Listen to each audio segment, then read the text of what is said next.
All right. This is a perfect day to bring a 2,000 mile review. I just went over 2,000 miles, so I'm at about 2,200. So I thought I'd just bring a quick, actually, as an in-depth review of my experiences on the KTM EVOR SuperDuke 1290. I've picked up this bike about 3 months ago, actually 4 months ago, December 2023, and I got a really good price. And really, this is my first KTM. I've never owned a KTM, and the reason I got it, I'll be very honest here, is it was on sale, right? Typically this retails here in California, 21 or 20 and a half K, and they had a really big sale on, right? And then I was able to get a really significant discount because they were trying to clear out these bikes last year. I think they're the same situation in Europe, but my dealership had a bunch of these left over, and I was able to get a really wicked deal, several $1,000s off. And that's the only reason I really got it, because I figured it was a great buy, right? Because you're getting a beautiful bike. It's a work of art, this bike. Many people have just commented on how beautiful it looks. It's really a work of art. It's as good looking as my Ducati Street Fighter. I mean, my Street Fighter V4 looks amazing, but this is just on par in terms of looks. I think it's just as attractive. Depending on your taste, you could say it, you could consider it more attractive. I don't know. To me, they both look very, very good. And the thing that really drew my attention to this bike was I liked that muffler, right? That swinging Cobra light. This muffler setup, it just looks really good. Those pipes look really good. And I also like the half-tone stainless steel Evo finish, right? This is unique for this. I think it was a 2023 model. I did like the blue one. I think the blue looks okay, but I like the silver one more. And this paint scheme, I like the orange wheel. So getting back to my story, I really got it because I've really had no interest in KTM. I like Ducatis. I mean, Ducati is a Ducati. I really like a Ducati. I've always wanted to own a Ducati, but KTM, it was never really something I would have bought had it not been for the price, right? I got a significant discount. Then I said, okay, I'm getting a 1300cc engine for a bike that looks just as good as my Street Fighter, and I'm getting all the electronic suspension. And to me, it was like a no-brainer buy compared to my Ducati. I just got a marginal discount on my Ducati Street Fighter, but this one I was able to get a lot of savings. So I took a risk getting it, but I tell you what, I'm so happy I got this bike. It's a great introduction for me to the KTM brand in the 1290 SuperDuke. This is a beast. I mean, there are videos online, people saying this is top heavy. That's really not true. It's not a top heavy bike. This bike handles amazing. You just start riding. It's a scalpel. It's a street scalpel, right? It really cuts through the roads, and it's really not top heavy at all.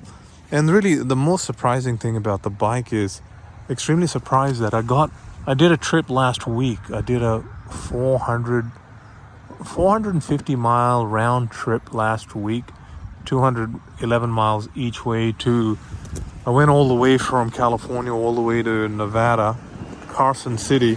I rode over the Sierra Nevadas. It was an epic journey. So check out those videos. And it was a 2-part series. It's called my exciting or exhilarating ride to the Sierra Nevadas on the KTM adventure. Check those out. You might enjoy those.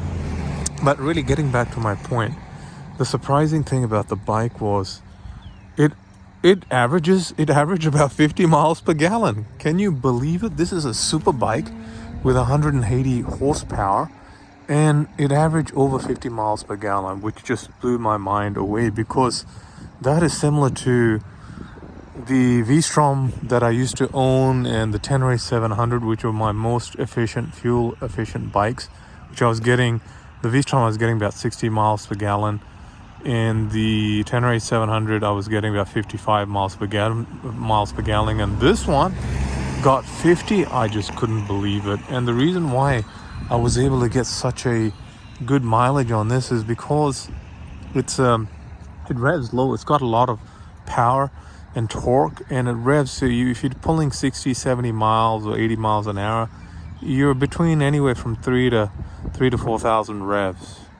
And so it's a low stress. You're not putting that much stress on the engine, and that's why it's able to get such fuel efficiency. And it's a relatively light bike. It's not as light as my Ducati. My Ducati Street Fighter is lighter than this, but this one is a relatively light bike, and that's why I was able to get such good fuel efficiency.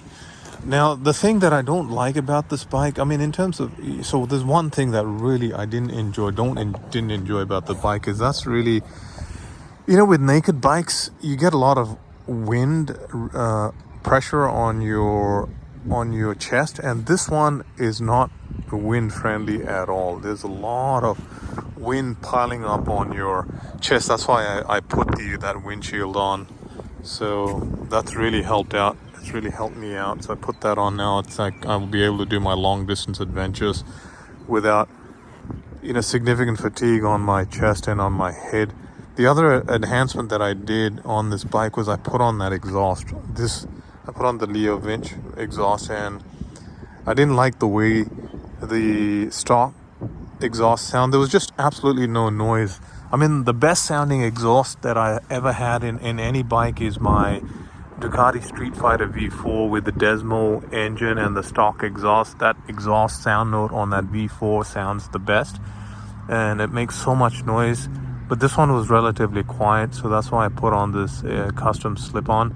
Here in California where I live, you can't replace the whole system. It's because it breaks the emissions. So we got really weird laws here in California. You can't pull out the pipes and replace them, can't remove the catalytic converter. It's illegal, and they don't allow you to purchase those full systems and install them here in California. And but the thing I did was I put on this Leo Vinch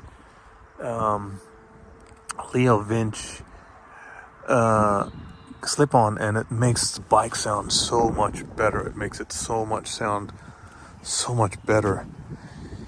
And I've been really enjoying this bike. I've got about 2,200 miles on it, and it's just an amazing experience so far. The only thing I don't know how reliable this bike is gonna be, right? I've only owned it for 4 months. The only thing that I'm really concerned about is it's only got a 1-year warranty, so I'm 4 months in. I didn't buy the extended warranty because that was like another $1,200 more, and I didn't want to pay that money. I've still got another 8 months to consider whether I'm going to buy that or not. I'm not sure. So I'm going to just see how my goal is to ride as much as I can on the bike in the first year, get as many miles in, and then if there's anything that goes wrong on the bike, hopefully it'll go wrong with that rough riding and that hard riding that I'm doing in the first 12 months. And that, I hope, will allow me to iron out the kinks and get it replayed under a factory, because that's exactly what I did on my Ducati Street Fighter. I rode the crap out of it. The beauty about the Ducati's got a 2-year warranty, so I rode the crap out. I put up like 8,000 miles, and then the water pump failed, right? So I got that fixed under warranty. So that's my whole goal with this bike. I want to ride as much as I can and get whatever parts that fail fixed under warranty. That's what I'm trying to do. That's why I don't mind taking it for long trips. This is not a baby couch or a doll that I'm just leaving on the side. So, and then what the interesting thing is, today I went out and saw I got to witness the KTM 1390 that came out. It definitely is an attractive bike, but I think my 1290 just looks just as good. And the unique thing about is the headlight on the new 1350 looks amazing, but this headlight on this also looks quite amazing as well. I mean, I just love this glass finish The new one looks like a mantis, like a predator, but this one looks really shiny and really amazing. So yeah, so if you're sitting on the fence, considering getting a KTM 1290 or a 1350 SuperDuke, I would highly recommend it. I think this is a really, really interesting bike. The thing that I also like about this bike is when I took it for my long distance ride, I was able to use the cruise control and put the cruise control on. And that was quite, the cruise control was very helpful on those long trips. I didn't get tired sitting on this bike. It's a very comfortable riding position. I sit up more taller on this than the Ducati. In the Ducati Street Fighter, I'm sitting more in the bike, but this one I'm sitting more on top of the bike. But I like the handlebars on my Ducati more than this. I think the handlebars on the Ducati are a little bit wider. This one is not as wide as the Ducati. And but overall, I mean, they ride very similar stance, and they're both beautiful looking bikes. I mean, before I got this KTM 1290, they also had the 1290 KTM Adventure on sale, both similar prices. But then, although the Adventure would have been more comfortable, I didn't think it looked as good as this. So for me, I wanted a good looking bike with super performance. This got a little bit more horsepower. That's got, I think, about 160 horsepower. This got 180 plus. So even though it's not as touring friendly, but I just wanted the looks, right? And this one, and I'm happy I stuck with this versus the Adventure. Maybe one day I'd get the Adventure, but I've owned many adventure bikes and I'm kind of over adventure bikes. I like my naked bikes. I think naked bikes are the best bikes you can get, with a lot of power and less weight, and it's just a more easier riding and the handle way better. It's an easier riding experience, and I don't fear I don't have the fear of tipping them over. So yeah, those are the thoughts I wanted to communicate on the KTM SuperDuke 1290 EVOR. I highly recommend this bike. If you like this video, subscribe to my channel, press a like, and I'll bring some more KTM SuperDuke videos. Cheers.